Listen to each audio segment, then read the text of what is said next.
Assalamualaikum warahmatullahi wabarakatuh. Selamat siang semuanya. Perkenalkan, kami dari kelompok 9 ingin menjelaskan tentang desain organisasi. Kelompok 9 terdiri dari anggota. Yang pertama ada saya, Walidah Mustafa. Yang kedua ada Fuad Ali Komarudin. Yang ketiga ada Rosyidah Jainatul Hana. Yang keempat ada Laila Kurniawati Silvi. Yang kelima ada Fatiana Salma. Dan yang keenam ada Puspita.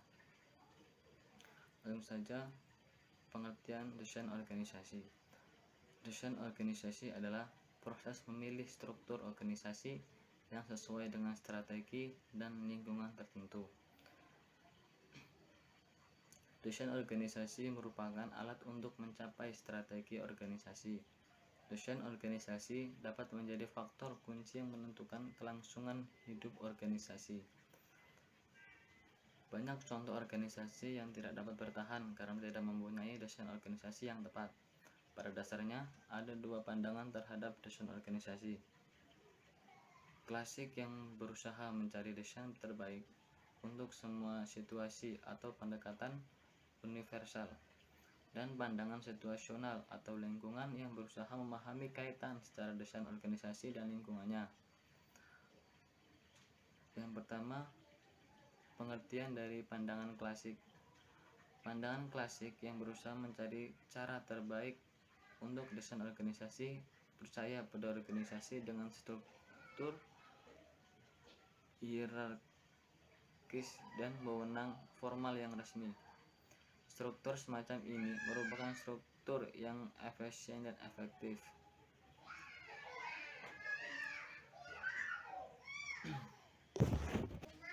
Henry Fayol, Frederick W. Taylor, dan Max Weber merupakan penyumbang ide pandangan klasik. Max Weber, sosiolog Jerman yang terkenal dengan buku Etika Protestan, menyebutkan istilah desain organisasi birokrasi. Menurut Weber, birokrasi merupakan desain organisasi yang logis, rasional, dan efisien.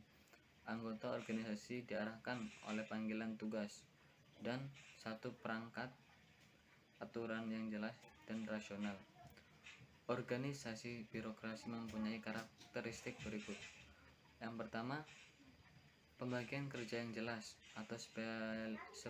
atau spesialisasi, dan setiap posisi diisi oleh orang yang memang ahli di bidang tersebut. Yang kedua, seperangkat aturan yang konsisten dan jelas untuk menjamin keseragaman tugas. Yang ketiga, ada hierarki, posisi yang menciptakan rantai komando dari manajemen puncak sampai karyawan paling bawah. Yang keempat, manajer menjalankan bisnis dengan cara impersonal dan menjaga jarak secara sosial antara dirinya dan bawahannya.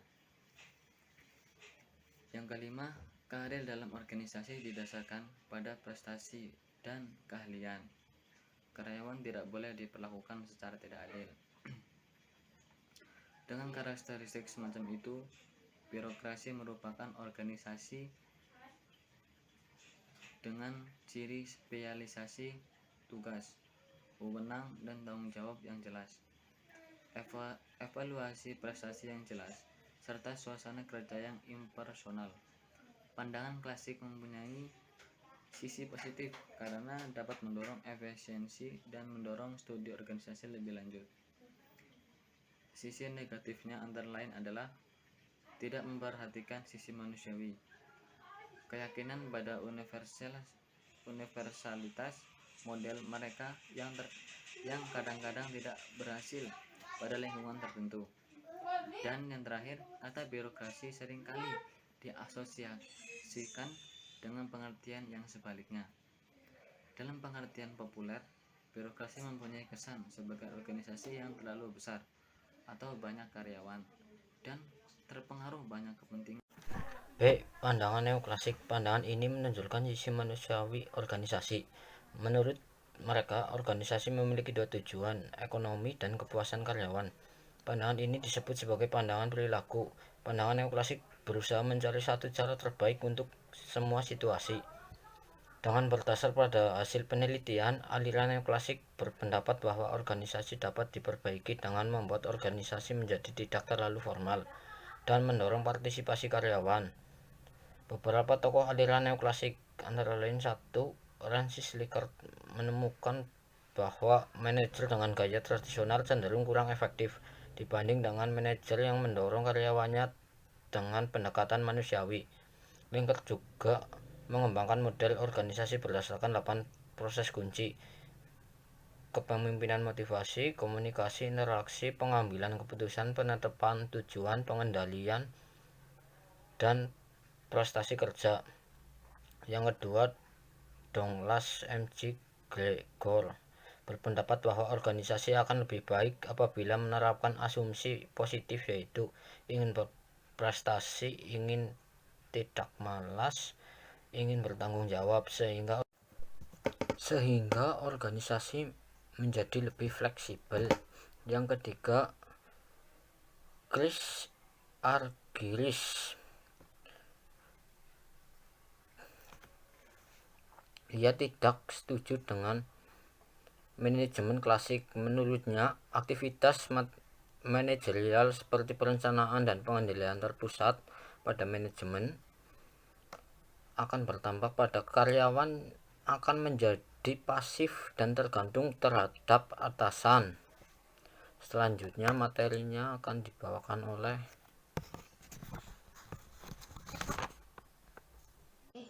pendekatan situasional. Pendekatan situasional percaya bahwa desain organisasi yang optimal itu tergantung pada faktor-faktor yang relevan, antara lain lingkungan, teknologi, ukuran, dan siklus kehidupan organisasi. Yang pertama, pengaruh lingkungan. Dua peneliti dari Inggris, Tom Burns dan J.M. Stoker, melalui bukunya The Management of Information, melihat kaitan antara elemen lingkungan dan organisasi. Mereka membedakan organisasi menjadi dua, yaitu mekanis dan organis. Organisasi mekanis itu memiliki tanda spesialisasi kerja yang tinggi, dan tugas dan wewenang mereka itu ditetapkan secara terperinci oleh manajemen. Sedangkan organisasi organis itu ditandai dengan kelompok kerja, bukan kerja sendirian. Penekanan pada perintah atau saran itu tidak sepihak, melainkan dari semua tingkatan dalam organisasi. Jadi mereka berkomunikasi dulu semua tingkat organisasi untuk memperoleh informasi atau saran-saran. Pendekatan tugas teknologi. Penelitian mengenai kaitan antara teknologi dan organisasi dipelopori oleh Joan Woodward dengan sampel 100 perusahaan manufaktur di Inggris, dan dia membagi organisasi menjadi 3 berdasarkan hubungan antara pekerjaan dan teknologi. 1. Produksi unit dan batch kecil. 2. Produksi massal dan batch besar. Yang ketiga, produksi proses. Secara umum, penemuan Woodward itu menunjukkan adanya pengaruh antara teknologi terhadap struktur organisasi. 3. Pengaruh ukuran. Menurut tim peneliti dari University of Aston, perusahaan kecil itu cenderung terkonsentrasi pada teknologi pokok mereka, sedangkan perusahaan besar itu tidak terfokus pada satu teknologi saja, melainkan lebih bervariasi karena mereka memiliki lebih banyak teknologinya. Mereka juga menemukan bahwa perusahaan besar itu cenderung lebih mempunyai spesialisasi yang lebih jauh, prosedur operasi yang standar dan lebih banyak, serta memiliki tingkat desentralisasi yang lebih besar. Yang keempat, siklus kehidupan organisasi. Organisasi sama seperti makhluk hidup, yaitu tumbuh, berkembang, serta mengalami penurunan. Dalam hal ini, manajer harus memahami bahwa faktor-faktor yang mempengaruhi desain organisasi yang optimal itu selalu berubah-ubah. Beberapa tanda yang menunjukkan sudah saatnya melakukan reorganisasi adalah informasi tidak sampai pada orang yang tepat dan waktu yang tepat, organisasi tidak dapat merespon dengan tepat terhadap perubahan lingkungan, serta organisasi tidak dapat memperkirakan perubahan lingkungan. Baik, saya Lailia Kurniawati Silvi akan menyampaikan materi selanjutnya, yaitu tentang tipe organisasi. Organisasi dapat disusun dalam 3 cara umum, yaitu berdasarkan fungsi, produk atau pasar, dan matriks. Yang pertama, berdasarkan fungsi atau dinamakan struktur fungsional. Struktur ini disusun dalam bagian yang mempunyai aktivitas yang sama atau yang berkaitan. Misalnya, organisasi dikelompokkan dalam bagian pemasaran, keuangan, produksi, dan personalia yang dipimpin oleh manajer atau kepala bagian yang melapor kepada direktur utama. Keuntungan struktur ini adalah kerja lebih efisien, pengawasan dan mobilisasi sumber daya lebih mudah. Sisi negatifnya, sulit mengintegrasi atau mengkoordinasi departemen yang terpisah atau berbeda. Pengambilan keputusan lambat dan pertanggungjawaban kurang jelas. Organisasi fungsional ini digunakan untuk organisasi kecil. Organisasi yang kedua yaitu organisasi pasar atau produk. Organisasi ini disusun berdasarkan pasar, produk atau konsumen atau dinamakan struktur divisi. Divisi adalah bagian dalam organisasi yang relatif otonom, yaitu departemen mengambil keputusan sendiri tanpa menunggu persetujuan direktur utama, kecuali menyangkut divisi lain atau organisasi keseluruhan. Divisi berbeda dengan departemen karena departemen masih merupakan bagian dari organisasi dan tidak mempunyai otonomi sebesar divisi. Jika setiap produk atau kelompok produk memerlukan teknologi produksi dan metode pemasaran yang berbeda, organisasi berdasarkan produk merupakan cara yang tepat. Perorganisasian secara geografis dilakukan karena beberapa alasan, misalnya pabrik akan didirikan mendekati bahan baku, organisasi ingin menjangkau konsumen, atau perusahaan ingin menjangkau tenaga ahli. Misalnya, jika perusahaan ingin menjangkau konsumen Amerika Serikat, perusahaan menciptakan divisi Amerika Serikat yang ditujukan untuk melayani konsumen Amerika Serikat. Pengelompokan berdasarkan konsumen dilakukan apabila organisasi ingin melayani kelompok konsumen lebih baik. Sebagai contoh, bank barangkali mempunyai konsumen retailer atau konsumen perorangan dan konsumen organisasi atau perusahaan.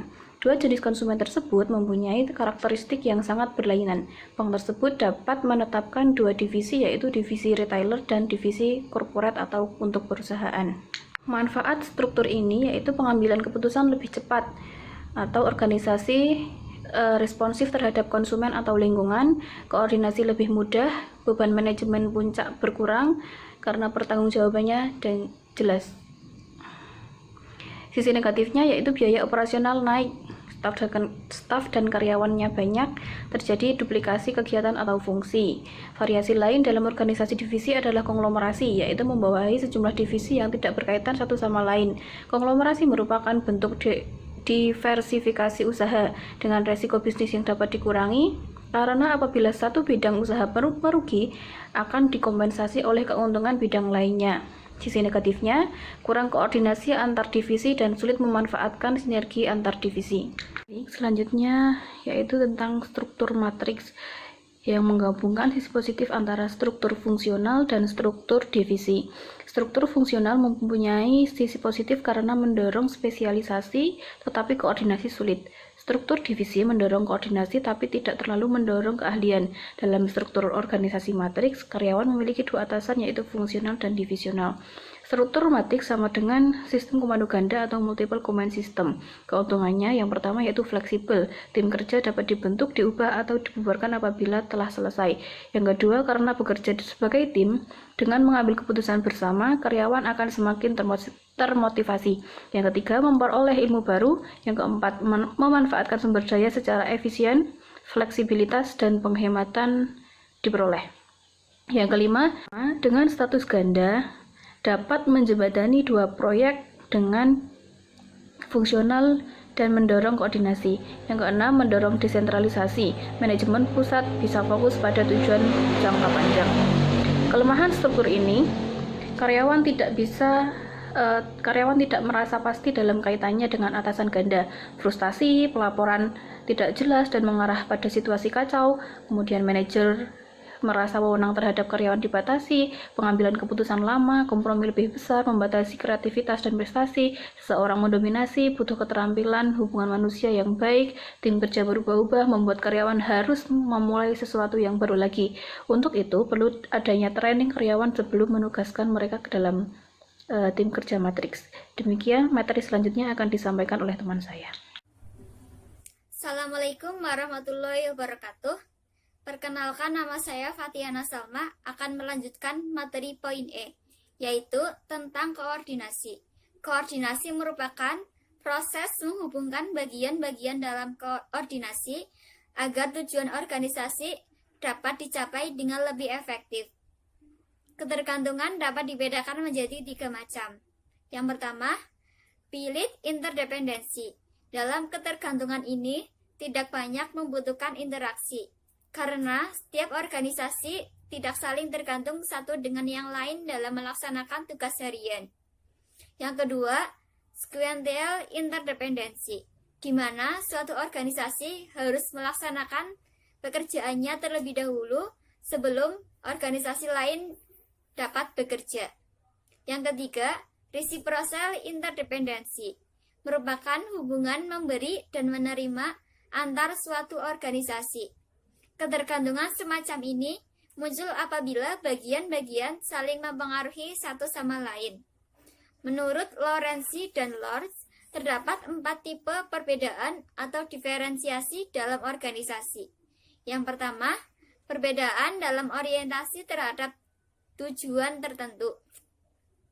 Para anggota dari departemen yang berbeda mengembangkan pandangan-pandangan mereka sendiri tentang bagaimana cara mencapai kepentingan atau tujuan organisasi yang baik.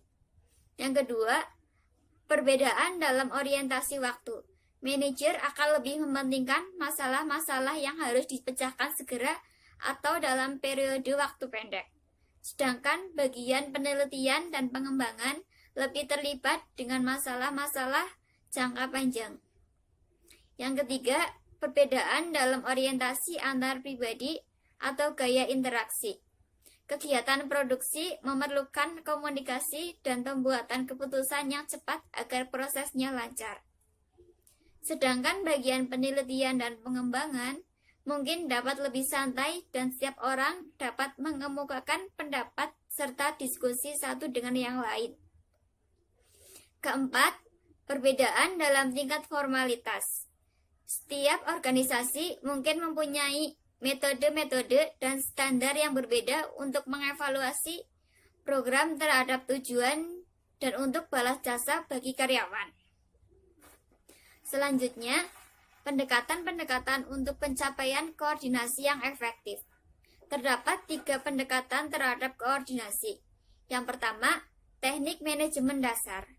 Dalam teknik manajemen dasar, terdapat hierarki manajerial, yang artinya menetapkan rantai komando yang menjelaskan secara spesifik hubungan antar anggota dan unit dalam organisasi. Yang kedua, meningkatkan potensial koordinasi. Meningkatkan potensial koordinasi diperlukan apabila kebutuhan koordinasi semakin meningkat dan ukuran organisasi semakin besar. Aliran informasi yang fleksibel akan meningkatkan potensi koordinasi. Yang ketiga, mengurangi kebutuhan koordinasi. Untuk mengurangi kebutuhan koordinasi dapat dilakukan dengan penyediaan tambahan sumber daya untuk setiap organisasi atau pengelompokan kembali setiap organisasi agar tugas-tugas dapat berdiri sendiri. Sekian dari saya. Materi selanjutnya akan dilanjutkan oleh rekan saya. Terima kasih. Selanjutnya, di sini saya akan menjelaskan tentang desentralisasi dan sentralisasi. Desentralisasi merupakan proses pendelegasian wewenang dan tanggung jawab secara sistematis ke organisasi yang lebih rendah. Dan sentralisasi merupakan proses menahan wewenang dan tanggung jawab ke manajemen puncak. Keuntungan desentralisasi yaitu 1. Pendelegasian wewenang, 2. Pengambilan keputusan yang lebih cepat, 3. Inisiatif, 4. Hubungan yang lebih harmonis. Adapun faktor-faktor yang mempengaruhi tingkat desentralisasi. 1. Faktor lingkungan. Lingkungan sangat mempengaruhi tingkat desentralisasi. Organisasi yang bergerak secara stabil, mudah diprediksi, dan teknologi yang tidak berubah-ubah akan memilih sistem yang tersentralisasikan. 2. Ukuran organisasi. Semakin besar organisasi, akan semakin kompleks organisasi tersebut. Desentralisasi diperlukan karena sentralisasi akan memberi beban yang sangat besar terhadap manajemen. Jika organisasi tumbuh pesat, desentralisasi akan semakin diperlukan. Faktor-faktor lain meliputi seperti budaya perusahaan, preferensi manajemen, dan kemampuan karyawan, serta biaya keputusan. Tampaknya, desentralisasi semakin banyak digunakan oleh organisasi. Tekanan lingkungan seperti persaingan yang semakin ketat dan karyawan yang semakin mampu, barangkali mampu menjelaskan popularitas desentralisasi. Desentralisasi juga dianggap lebih mampu dan lebih baik daripada sentralisasi karena desentralisasi mendorong kebutuhan manusia untuk berprestasi dan aktualisasi diri. Sekian dari kelompok kami. Apabila ada kesalahan atau kata yang kurang berkenan, kami mohon maaf yang sebesar-besarnya. Sekian, wassalamualaikum warahmatullahi wabarakatuh.